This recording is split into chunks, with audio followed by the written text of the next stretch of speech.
इस महत्वपूर्ण विधेयक पर आज सुबह से चर्चा प्रारंभ हुई है।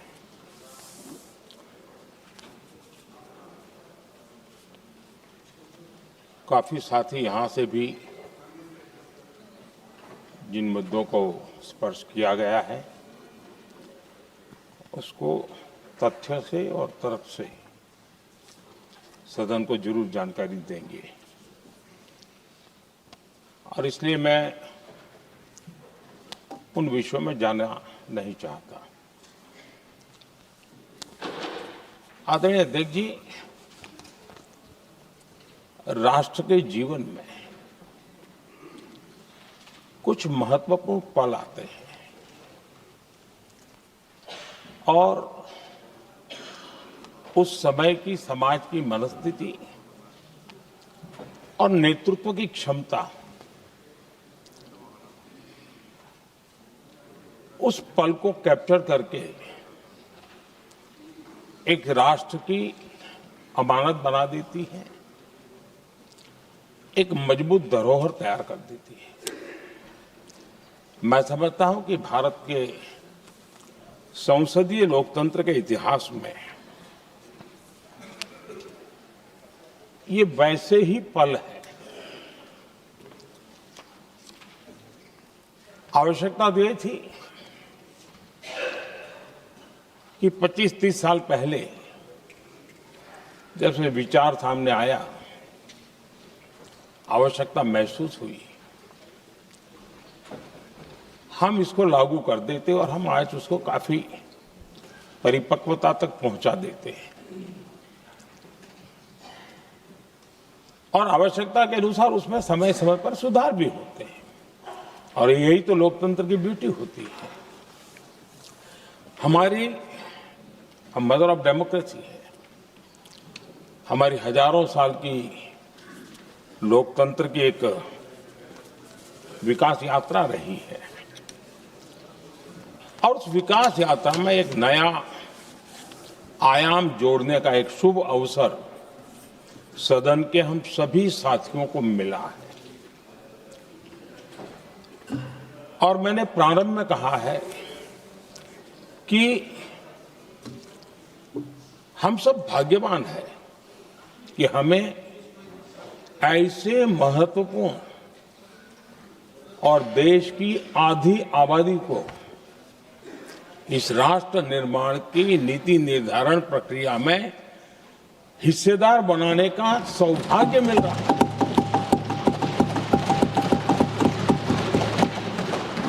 ये हम लोगों के लिए सौभाग्य है और मैं चाहता हूं कि मेरे सभी माननीय सांसद, मैं इधर उधर की आज बात करना नहीं चाहता हूं, हम सभी सांसद इस महत्वपूर्ण अवसर को जाने न दें। हम भारतीय सब मिल करके देश को नई दिशा देने जा रहे हैं। हमारी शासन व्यवस्था को संवेदनशीलता से भरने का एक सार्थक प्रयास करने के लिए जा रहे हैं और मुझे विश्वास है कि इस मंथन से जो अमृत निकलेगा वो देश की राजनीति की भी उसके रूप स्वरूप को तो तय करने ही करने वाला है, लेकिन ये देश की दिशा और दशा भी तय करने वाला है। इतने महत्वपूर्ण मोड़ पर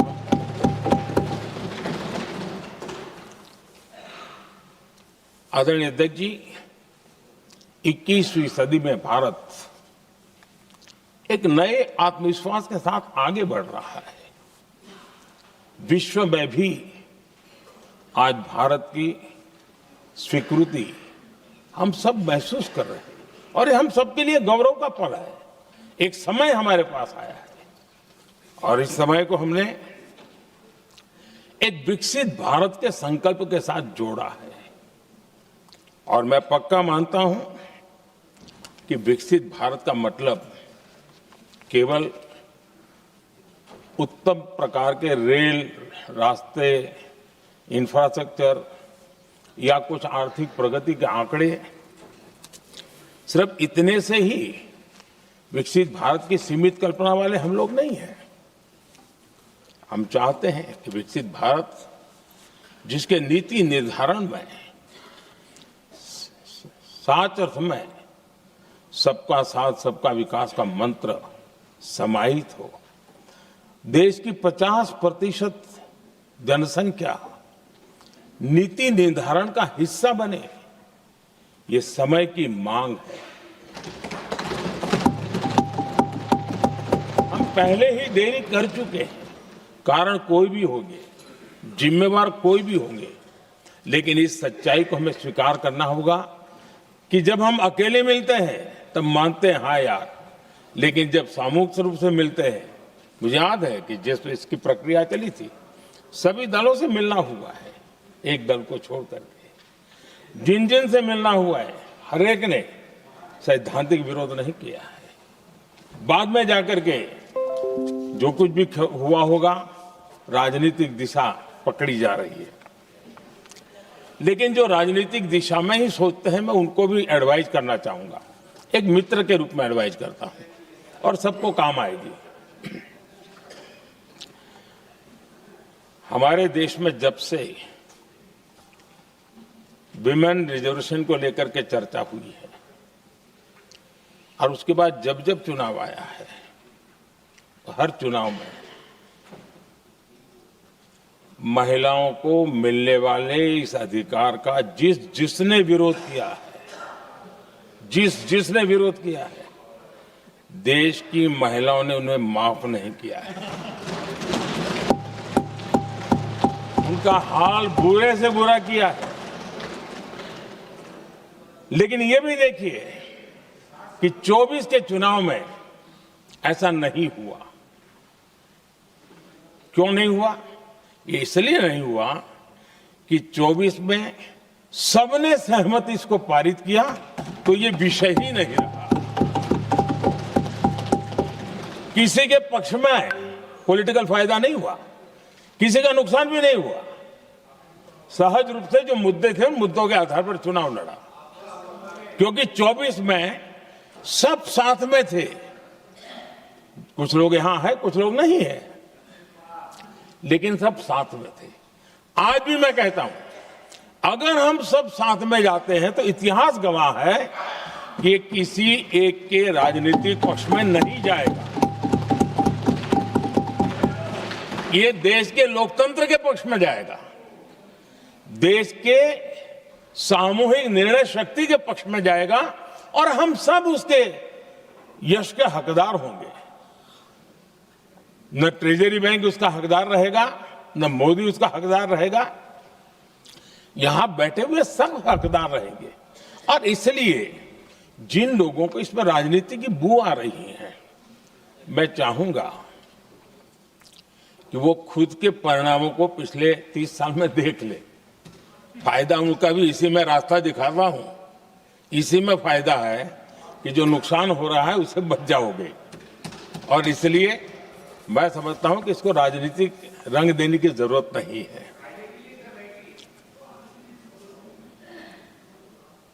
आदरणीय अध्यक्ष जी, मुझे याद है तब तो मैं शासकीय व्यवस्था की राजनीति में नहीं था, मैं एक संगठन के कार्यकर्ता के नाते काम करता था। उस समय एक चर्चा सुनने को मिलती थी गलियारों में कि देखिए ये कैसे लोग हैं,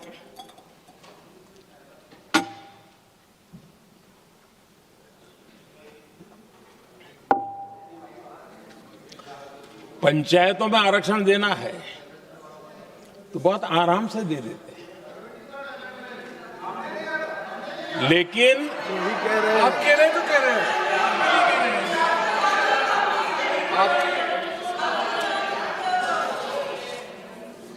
पंचायतों में आरक्षण देना है तो आराम से देते हैं, क्योंकि उसमें उनको खुद का पद जाने का डर नहीं लगता है। उसको लगता है हम सुरक्षित यार वहां दे दो। ये उस समय गलियारों में बहुत चर्चा थी कि बोले कभी नहीं करेंगे यहां बैठे हुए। क्यों? क्योंकि उनका कुछ जाएगा, और इसलिए, और बगे पंचायत का हो जाता है, 50% तक पहुंच गए। मैं राजनीतिक दृष्टि से और भी एक बात समझाना चाहता हूं साथियों। आज से 25 साल 30 साल पहले जिसने भी विरोध किया, तो विरोध राजनीतिक सतह से नीचे नहीं गया था। आज ऐसा समझने की गलती मत करना। पिछले 25-30 साल में ग्रास रूट लेवल पे पंचायती चुनाव व्यवस्थाओं में जीत करके आई हुई बहनों में एक पॉलिटिकल कॉन्शियसनेस है। वे ओपिनियन मेकर हैं ग्रास रूट लेवल पे। 30 साल पहले वो शांत रहती थी, बोलती नहीं थी, समझती थी, बोलती नहीं थी। आज वो वोकल है, और इसलिए अब जो भी पक्ष विपक्ष होगा, वो जो लाखों बहनें कभी न कभी पंचायत में काम कर चुकी है, प्रतिनिधित्व कर चुकी है, जनता के सुख दुख की समस्याओं को गहराई से देखा है, वो आंदोलित है। वो कहती हैं कि झाड़ू कचरा वाले काम में तो हमें जोड़ देते हो, वो तो परिवार में भी पहले होता था, अब हमें निर्णय प्रक्रिया में जोड़ो। और निर्णय प्रक्रियाएं विधानसभा में और पार्लियामेंट में होती है।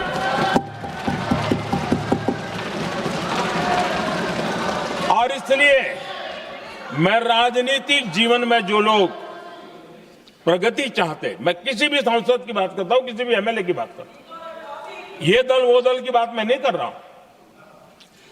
जो भी राजनीतिक जीवन में सफलतापूर्वक आगे बढ़ना चाहते हैं, उनको ये मान के चलना पड़ेगा कि पिछले 25-30 साल में लाखों बहनें ग्रास रूट लेवल पर लीडर बन चुकी हैं। अब उनके अंदर सिर्फ यहां 33% का नहीं, वहां भी वो आपके फैसलों को प्रभावित करने वाली है। और इसलिए जो आज विरोध करेंगे, उसको लंबे समय तक कीमत चुकानी पड़ेगी, लंबे समय तक कीमत चुकानी पड़ेगी। और इसलिए राजनीतिक समझदारी भी इसी में है कि हम ग्रास रूट लेवल पर महिलाओं की जो पॉलिटिकल लीडरशिप खड़ी हुई है, उसको आपने अब कंसीडर करना पड़ेगा। यहां मैंने सुना, हमारे मुलायम सिंह जी थे, तब से एक विषय चला रहे हैं, उनके परिवार वाले पे भी चला रहे हैं। आप देश की बहनों पर भरोसा करो ना, उनकी समझदारी पर भरोसा करो। एक बार 33% बहनों को यहां आने दो, आकर के उनको निर्णय करने दो, किसको देना है, किसको नहीं देना है, इस वर्ग को देना, उस वर्ग को देना, करेंगे वो निर्णय। हम उनके सामर्थ्य पर आशंका क्यों करते भाई? एक बार आने तो दो, उनको आने तो दो। जब आएंगे तो 34 पे, और दूसरा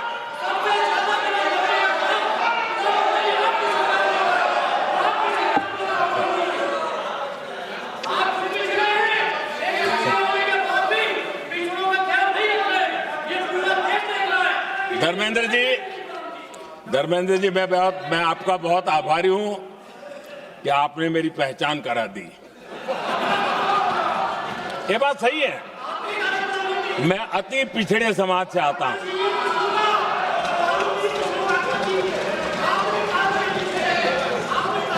धर्मेंद्र जी, मैं आपका बहुत आभारी हूं, और अखिलेश जी मेरे मित्र हैं तो कभी कभी मदद कर देते हैं।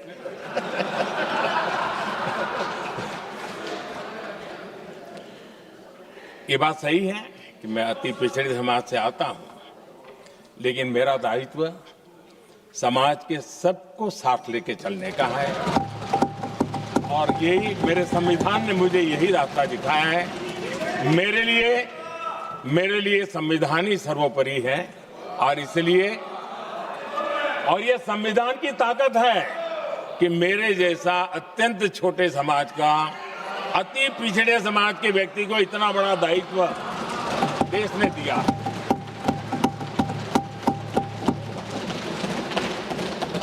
और इसलिए मैं तो देशवासियों का ऋणी हूं और मैं तो संविधान निर्माताओं का ऋणी हूं कि जिसके कारण आज मैं यहां हूं।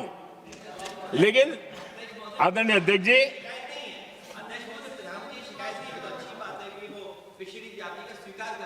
लेकिन हम पिछड़ी जातियों के साथ अन्याय न करें, इतना निवेदन है।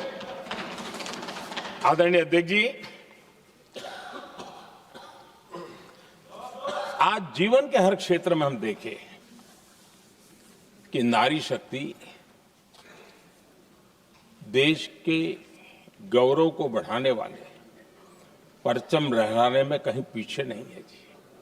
हम गर्व कर सकें इस प्रकार से जीवन के अलग अलग क्षेत्रों में आज हमारी माताएं बहनें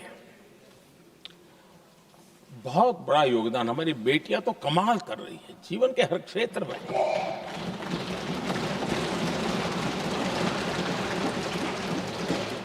इतना बड़ा सामर्थ्य,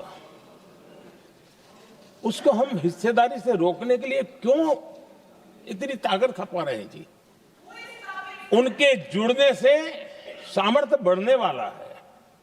और इसलिए मैं आज अपील करने आया हूं आपके पास कि इसको राजनीति के तराजू से मत तोलिए।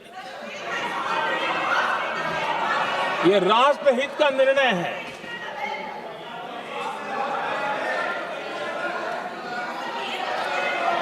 आदरणीय अध्यक्ष जी, आज का हमारे सामने अवसर एक साथ बैठ करके एक दिशा में सोच करके विकसित भारत बनाने में हमारी नारी शक्ति की भागीदारी को एक खुले मन से निर्णय करने का अवसर है, स्वीकार करने का अवसर है। और मैंने जैसा पहले ही कहा कि आज पूरा देश और विशेष करके नारी शक्ति हमारे निर्णय तो देखेगी, लेकिन निर्णय से ज्यादा हमारी नीयत को देखेगी।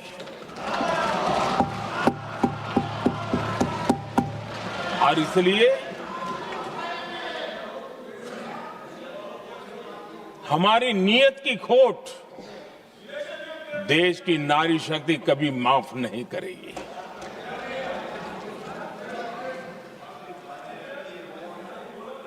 आदरणीय अध्यक्ष जी, 2023 में इस नए सदन में हमने सर्वसम्मति से एक प्रकार से इस अधिनियम को स्वीकार किया था।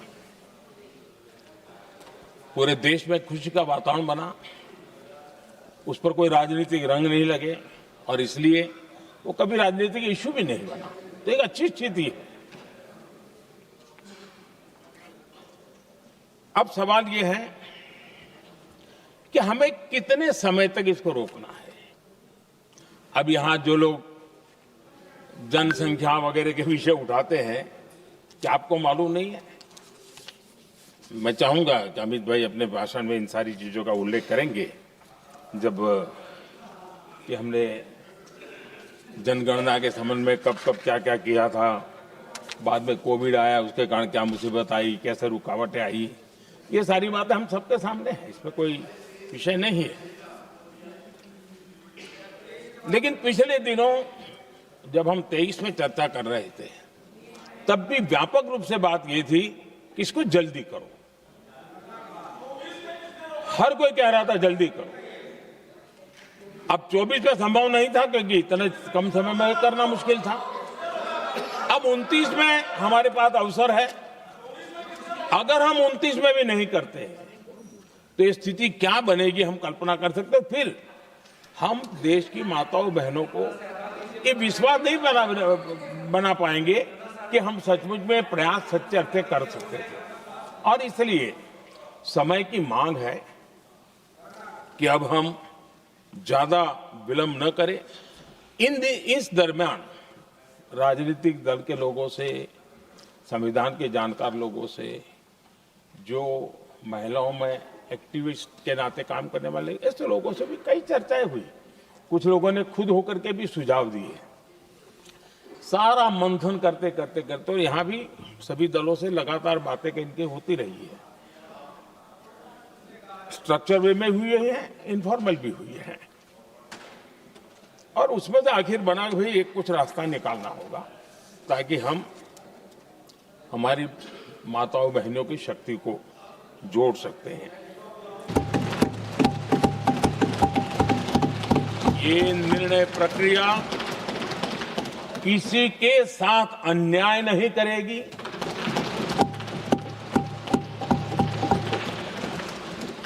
भूतकाल में जो सरकारें रही और जिनके कालखंड में जो परिसीमन हुआ और जो अनुपात उस समय से चला आ रहा है, उस अनुपात में भी कोई बदलाव नहीं होगा और वृद्धि भी उसी अनुपात में होगी।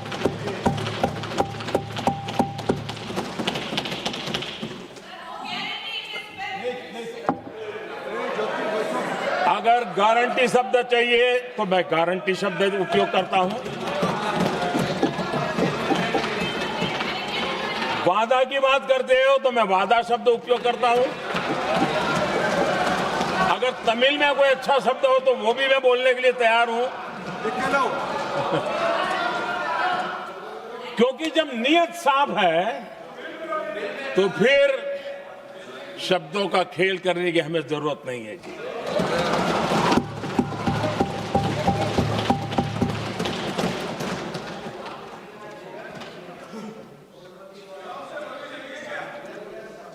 आदरणीय अध्यक्ष जी, मैं आज सदन के सभी साथियों को ये भी कहना चाहता हूं कि साथियों, हम भ्रम में न रहे,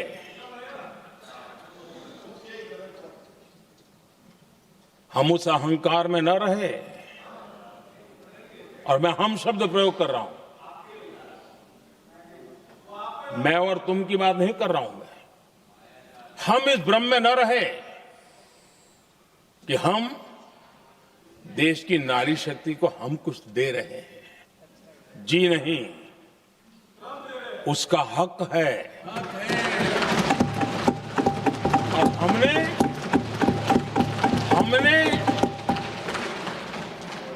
कई दशकों से उसको रोका हुआ है।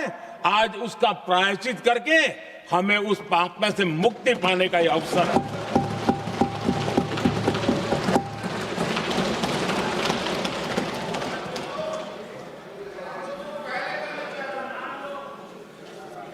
हम सब जानते हैं हर एक ने कैसे चालाकी की हर बार, चतुराई की। बिल्कुल हम तो इसके पक्ष में ही हैं, लेकिन हम इसके साथ ही हैं। लेकिन हर बार कोई न कोई टेक्निकल पूंछ लगा दी इसको और इसको रोका गया। हर बार ऐसी चीजें लाई गई है। हिम्मत नहीं है कि हम 33% महिलाओं के आरक्षण का विरोध कर पाए। वो तो जमाना चला गया, आपको करना नहीं है, लेकिन कहने की हिम्मत भी नहीं है। और इसलिए टेक्निकल बहानेबाजी, ये करो तो ये, वो करो तो वो, डिगरा करो। अब देश की नारी को नहीं समझा पाओगे। सदन में नंबर का खेल क्या होता है वो तो समय तय करेगा, लेकिन ये पक्का है कि अब इन भांति भांति के बहानेबाजी, भांति भांति टेक्निकल मुद्दों के आधार पर चीजों को उलझा करके 3 दशक तक इसको अड़ंगे डाले, हमने फंसा के रखा। आपने जो अचीव करना था कर लिया, अब छोड़ दो ना भाई। 3 दशक कम पड़ते हैं क्या रोकने में?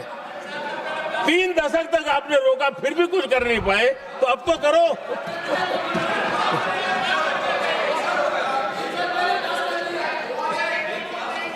आदरणीय अध्यक्ष जी,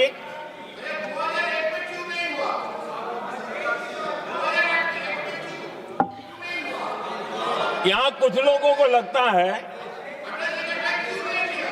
आदरणीय अध्यक्ष जी, यहां कुछ लोगों को लगता है इसमें कहीं न कहीं मोदी का राजनीतिक स्वार्थ है।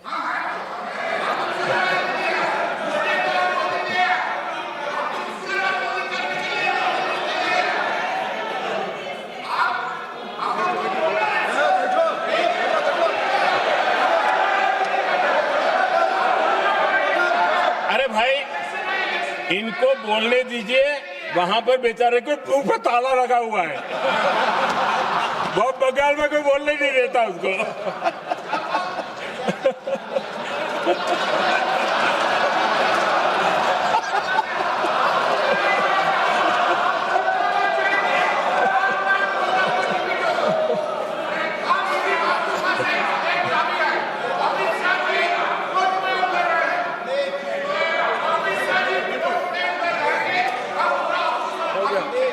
आदरणीय अध्यक्ष जी,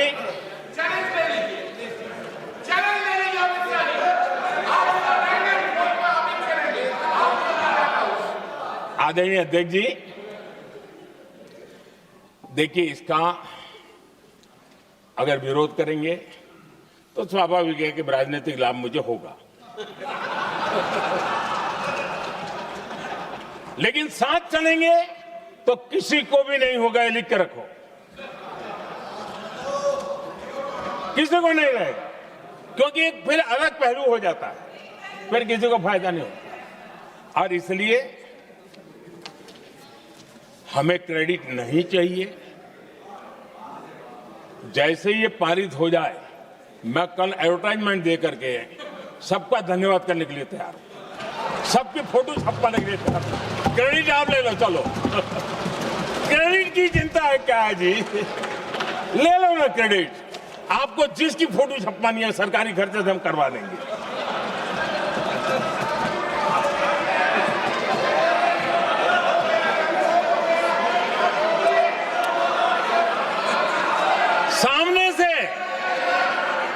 सामने से क्रेडिट का ब्लैंक चेक आपको दे रहा हूं।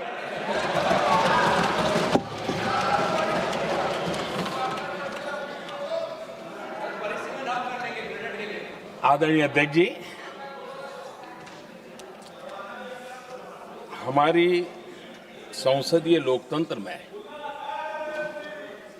महिलाओं की भागीदारी ये सिर्फ आंकड़ों का खेल या एक लोकतांत्रिक व्यवस्था में सुधार इतना सीमित नहीं है। लोकतंत्र की जननी के रूप में, मदर ऑफ डेमोक्रेसी के रूप में ये निर्णय भारत का कमिटमेंट है, ये सांस्कृतिक कमिटमेंट है।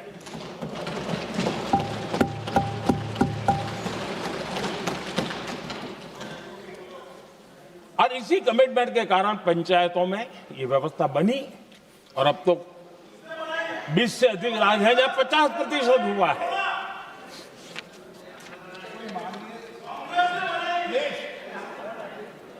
और हमने अनुभव किया है, मुझे लंबे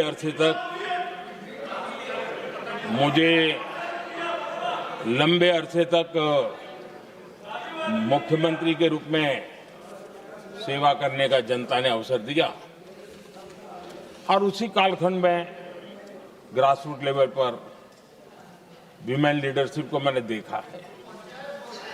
मेरा अनुभव है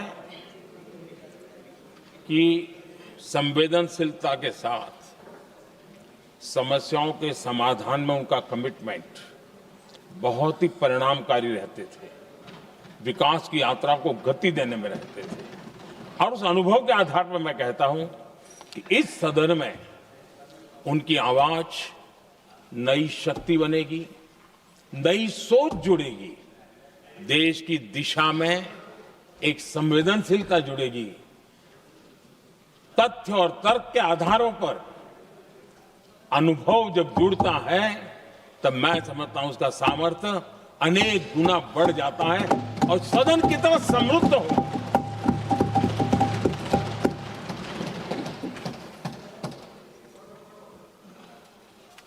आदरणीय अध्यक्ष जी, हमारे देश में अनुभवी नारी शक्ति की कोई कमी नहीं है, सामर्थ्यवान में कोई कमी नहीं। हम भरोसा करें वे कंट्रीब्यूट करेंगे, बहुत अच्छा कंट्रीब्यूट करेंगे।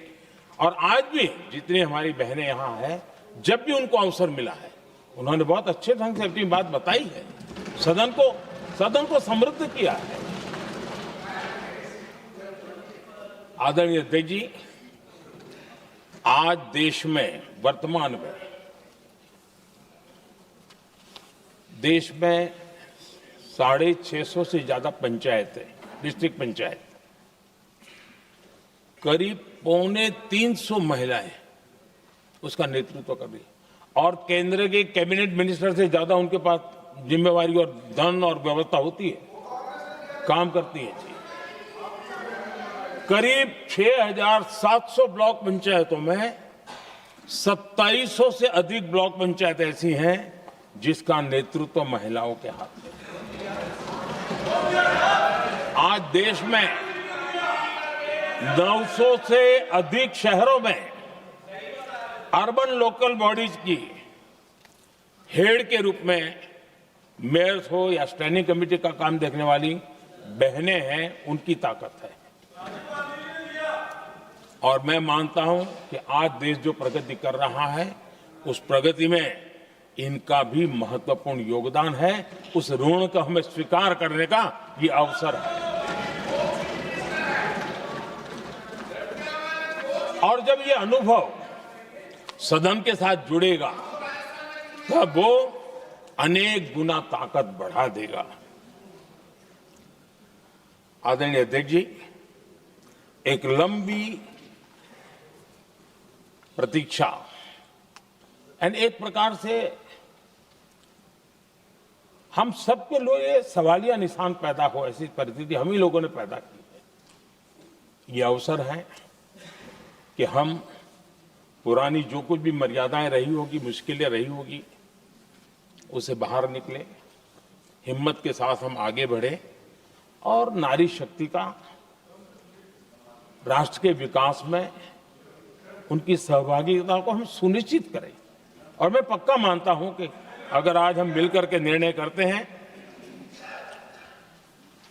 और मैं तो आग्रह करूंगा कि हमें सर्वसम्मति से इसको आगे बढ़ाना चाहिए। और जब सर्वसम्मति से बढ़ता है तो ट्रेजरी बेंच पर एक दबाव रहता है, उनको भी लगता है भाई सबका इसमें हक है, हर एक की बात मान के चलो, कोई नुकसान नहीं है। सामूहिक शक्ति से तो अनेक परिणाम हमें अच्छे मिलते हैं। आदरणीय अध्यक्ष जी, मैं ज्यादा समय न लेते हुए इतना ही कहूंगा कि इसको राजनीति के तराजू से न तोलें। हम जब भी कुछ निर्णय करने जा रहे हैं तो देश के इतने बड़े देश का आधा जिम्मा जो उठा रहे हैं, उनका भी कोई हक बनता है यहां आने का, हमें रोकना नहीं चाहिए। और दूसरा, संख्या के संबंध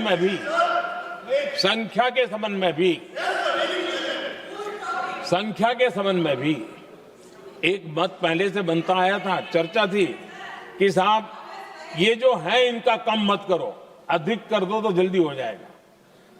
वो अधिक वाला विषय वो आया है कि चलो भाई पैसे जो संख्या थी 33% और बढ़ा दो, ताकि किसी को ऐसा न लगे कि मेरा हक चला गया। एक नई शक्ति जुड़ेगी, अतिरिक्त शक्ति जुड़ेगी। और अब सदन की रचना भी तो अब पहले से हमने सोच कर रखा है, जगह तो बना ली है। और आदरणीय अध्यक्ष जी, मैं लाइटर में मैं जरूर कहना चाहूंगा, हर एक के अपने राजनीतिक कारण होते हैं और पराजय का डर जरा हैरान करने वाला होता है, लेकिन अपने यहाँ जब कोई भी शुभ काम होता है उसको नजर न लग जाए, इसलिए काला टीका लगाने की परंपरा है। मैं आपका धन्यवाद करता हूं काला टीका लगाने के लिए। बहुत बहुत धन्यवाद।